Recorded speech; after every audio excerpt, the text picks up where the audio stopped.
Rachel Cooper. I am here with the incomparable, gifted, creative herself, Miss Roswina Lee Williams. I mean, they say the queen of Junkanoo. So it's such an honor to be able to speak with you today. So Miss Roswina Emily, can you tell our audience just a brief summary of who you are, how you started singing? You know, what initially caused you to start singing and pursue it as a career? Okay. Well, hello everybody. Yours truly the sick one. I started, actually I didn't know I was a great singer until I probably was like in grade 6. And that came about as a result of, I was at Milton Aubrey Primary School in grade 6, and that is where they were putting together a choir, and they wanted to know who in the class could sing, because of course if you're putting a choir together you will know who your singers are. And they made everybody sing, and I was somewhere down at the end of the line, so when they got to me they said, oh my god, this one can really sing. And at that point I went from primary school to junior school, senior school, being the singer in any school that I went in, always recognized as the person who, if there's going to be a talent show, if there's going to be a school assembly, Emily would always be the person who they would call on. And so right after high school, I began with a band called, I was actually with a group. That was actually a production group that some of us were part of in high school. At the end of high school, we put together a talent show. And that talent show became, some of us continued on after we completed high school, and I went from there straight into working with bands as a professional singer. So that would be around the year 1985. That's how I started initially with my singing career. Up until the time when I became a professional singer, I still didn't really know that I would become a professional singer. I was just, in my mind, I actually wanted to be, first I said I wanted to be a pilot because I was fascinated with planes. My mom wanted me to be a nurse, but I didn't see myself as a nurse because I don't like hospitals. And so I grew up like any other, back in the 60s and early 70s, like any other, I always say little black girl. You know, we grew up singing, we grew up going to church, and so, of course I never actually sang in church because a lot of people be like, all singers start in church. I could sing, but I never sang in church. I was never asked. And even when there were opportunities in the choir and stuff, I shied away from it for some reason. So nobody knew I could sing, apart from persons who knew me in school. My family didn't even know I could sing. I had friends in the neighborhood who we used to put on these little talent shows and stuff, and I used to sing. But my mother wasn't around when we were doing these things. She was always to work. And my siblings, they wasn't really checking for me. Everybody's shooting marble, doing something else. So I wasn't actually discovered until I started professionally with the band, and people really knew that I could sing. So basically that's how I got my start. That's a lot. I know. I know that you have been in the industry for quite some time. How has your musical style evolved over the years? You know, I know that Junkanoo is your major repertoire. What about that genre resonates with you most? Actually, when I started, the gentleman who actually was the person who put together who actually financed my first album, Mr. Turnquest. Back then, Junkanoo music, Reconstructed music and Junkanoo music, some people don't know the difference. Junkanoo music was always synonymous with the actual festival that we do in the Bahamas called Junkanoo. So what we do a lot as Bahamian artists, musicians, we incorporate some reconstruct, which would be like you hear some elements, even though I do Junkanoo music, you still hear some of the elements of the saw, and you'll hear, even though you're getting the major sound in the music may be Junkanoo. But I think as Bahamians, we fuse a lot of our music between reconstruct and Junkanoo. So even though you have the Junkanoo drums beating, you'll always hear the saw, you will hear something going on that you'll hear some of the same elements in the reconstruct music. But I think predominantly my music was Junkanoo. We bring the horns, we bring the cowbells, and all of the elements that make up our festivity, our music, our festive music, Junkanoo. You will hear more of that sound in the genre that I do, which is more of the Junkanoo flavor. Now over the years, break and scrape has become really popular. We know that kind of evolved from Cat Island, and a lot of the artists like KB and Ancient Man, Elon Moxie, person like those, even Veronica Bishop, and a lot of other artists, you will hear, in some cases, you hear more of rake and scrape in their music versus the Junkanoo sound. And so I became the queen of Junkanoo simply because my music encompassed a lot of the elements of Junkanoo. Two, I was the first female in the Bahamas historically who actually did an album that actually predominantly featured Junkanoo music. And so that is why I got stuck with the name Queen of Junkanoo, because they were like, well, she was the first, and before the other females started doing what I do, people started calling me Queen of Junkanoo. And so some people over the years started to question, well, use Queen of Junkanoo, but I think sometimes they mix it up with the actual festival of Junkanoo, because we know that persons like Arlene Nash Ferguson, one or two other females over the years have been called the Queen of Junkanoo, and there's always been this back and forth as to, no, Emily's the Queen of Junkanoo, no, this one, but I tell them I'm the Queen of Junkanoo music from the performance side of it. Okay. They may have been named Queen of Junkanoo, even Maureen DeValier from back in the 60s and 70s, they call her the Queen of Junkanoo because she was actually the first female who had a Junkanoo group. So we have to understand these things when we talk titles, and not that title is important to me, but people sometimes get confused as to who is really the Queen of Junkanoo. But I say I'm the Queen of Junkanoo music, which means I'm the one who go on the stage and I perform the music in performance style. Whereas the other persons who are called Queen of Junkanoo, they label that because of the actual festival Junkanoo that they participate in. To just to clarify. Yeah. I got you on that. All right. Now I have to ask you about this. Okay. I know like some of your songs, entitled Someday, like what you do, Will You Still Love Me Tomorrow? They have become hits over the years and really boosted your career tremendously. But it's one in particular, that. All right then. It's one in particular that I personally love. Okay. What one is that? Called It's Junkanoo. Oh really? Yeah. Oh wow. That's a recent one I did. Yes. Right. You released it in 2022, right? Yeah, I released it about 2 years ago. Yes. Correct. I mean, if you want to give us like a little snippet, Of that particular song? Yeah. Okay, so it's oh,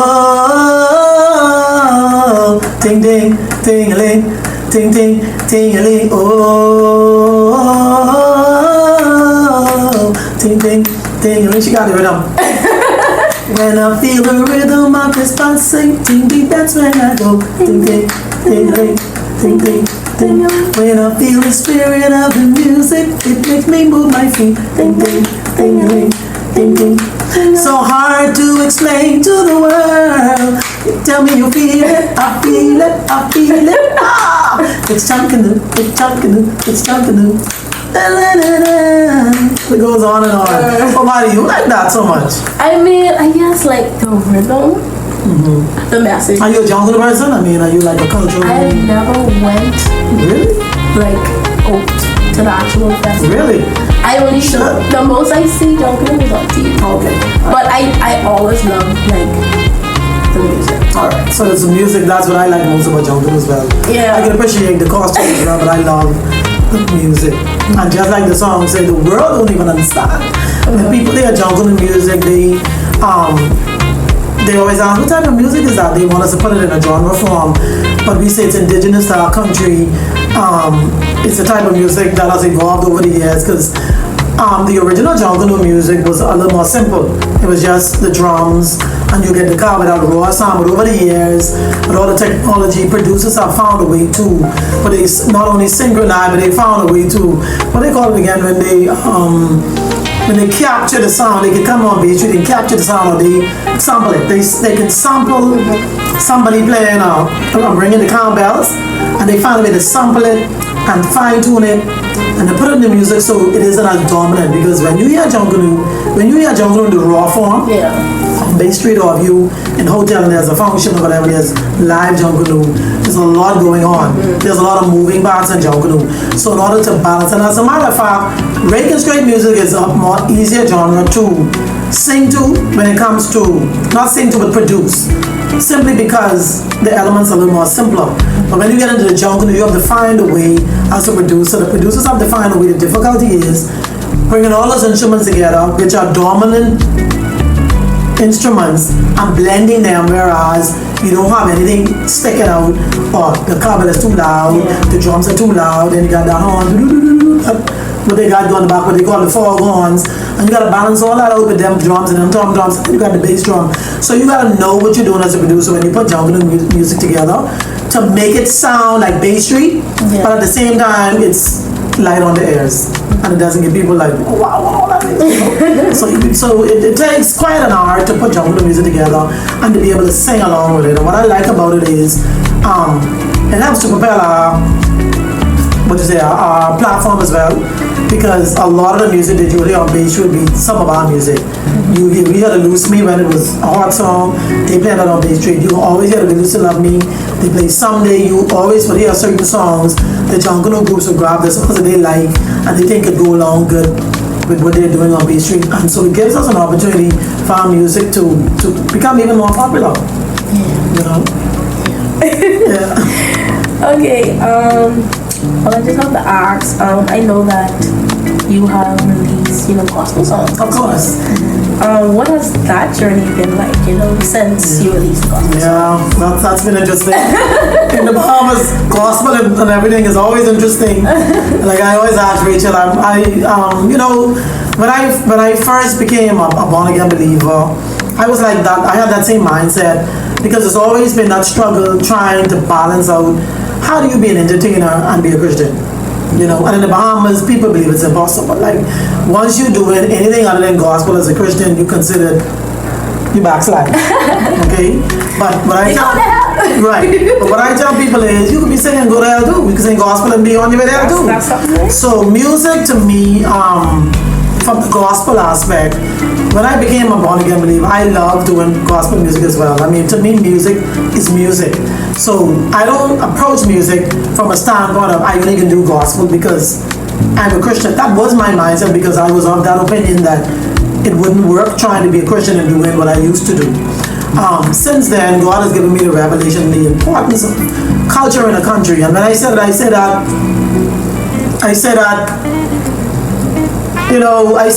lightly, meaning that I'm not saying that as a Christian you should just go there and sing anything, because there is some music that can be considered demonic.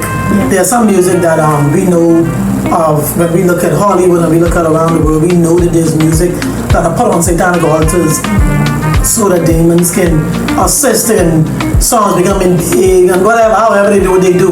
And so as a Christian, you still have to be careful that the music that you do, where do you do it? What I say there's a number of ways you can label music. It's not black and white.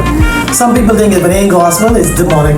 If it ain't gospel, it's secular. Not really, because you have some music that is, let's say you can have a gospel artist that is singing a song with a positive message.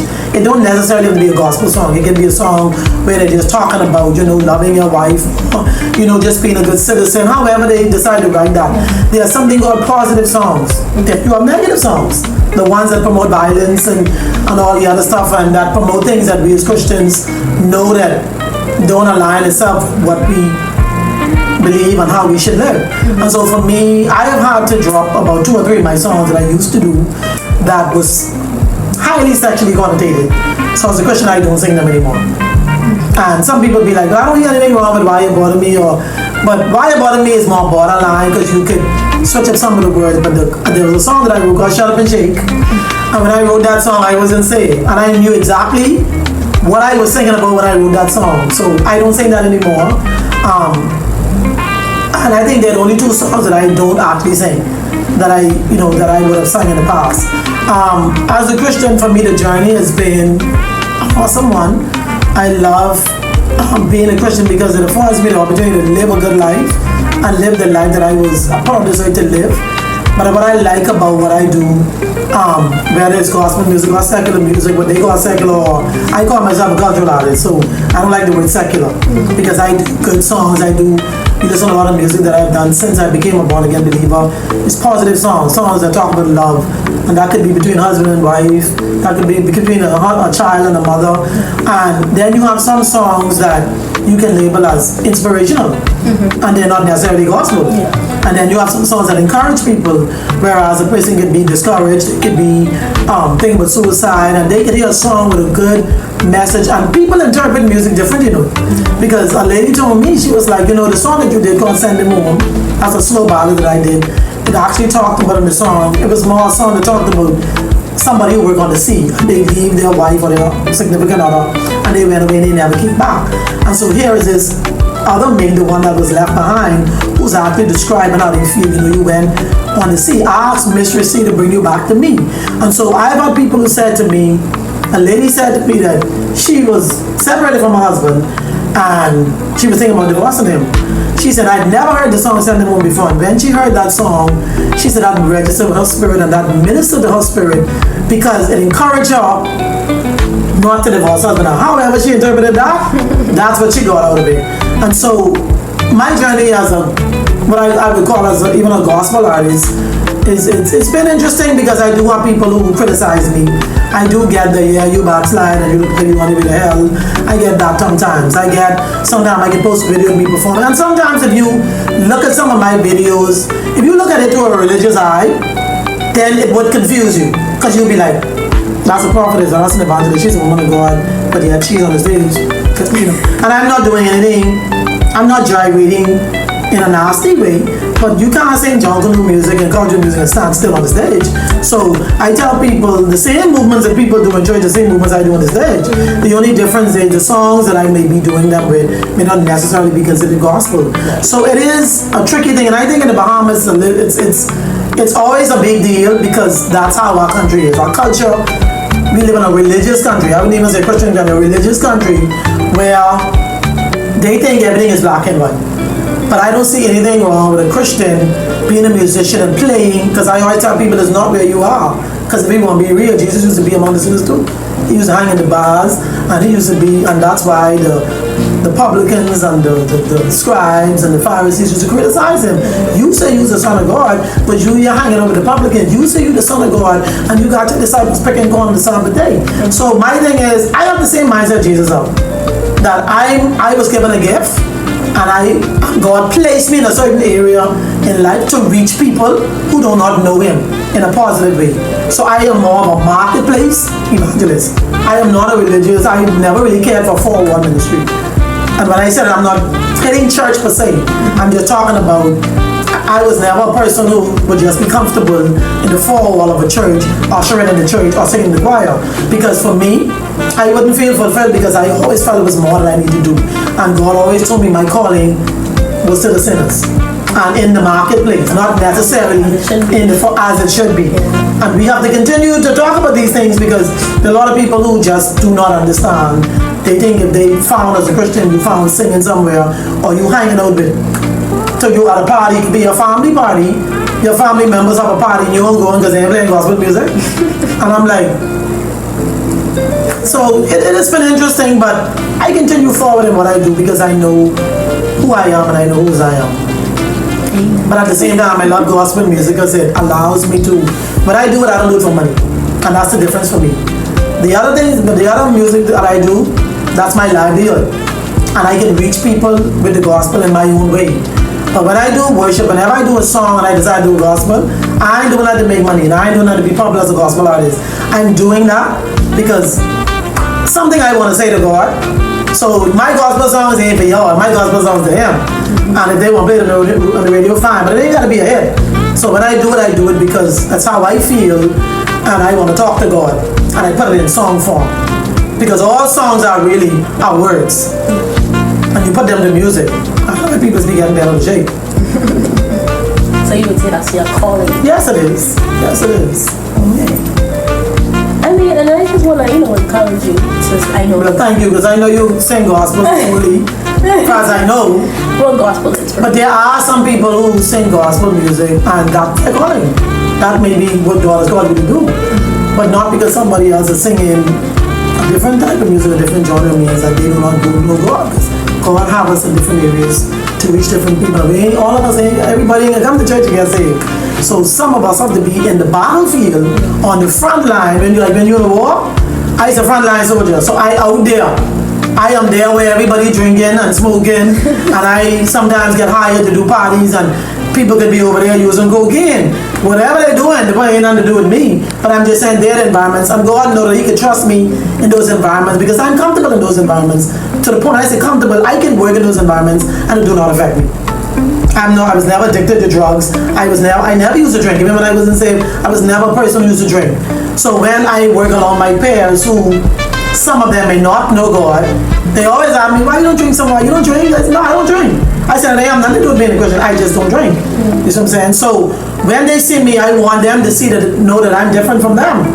I can't be doing the same thing they do. And I falling down drunk, and I drinking, and I smoking dope to get on the stage, and I cussing, and I doing all the things that they're doing. Then really and truly, then that's where the problem will come in. You see, so you gotta know your calling, and God ain't but He won't put you somewhere that He can't keep you. Yeah. You know. Oh, advice. I think you just gotta know your lane. Yeah, you gotta know what you're called to do. Yeah. Stick with that. But yeah, like I was saying before, like I went to because I know, the Christian community can be very critical, judgmental. But I mean, I would find like how you was talking about, even going through the secular stages, and still having to minister to people. I would look at that as an inspiration, especially because how I am a upcoming artist.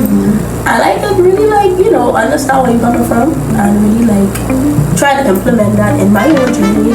Wherever I go, just focus on what I come to do. Exactly. Because believe it or not, I was on a show last week, a huge show that we had featuring the Bahamian artists at the farm. And there were 10,000 people over there.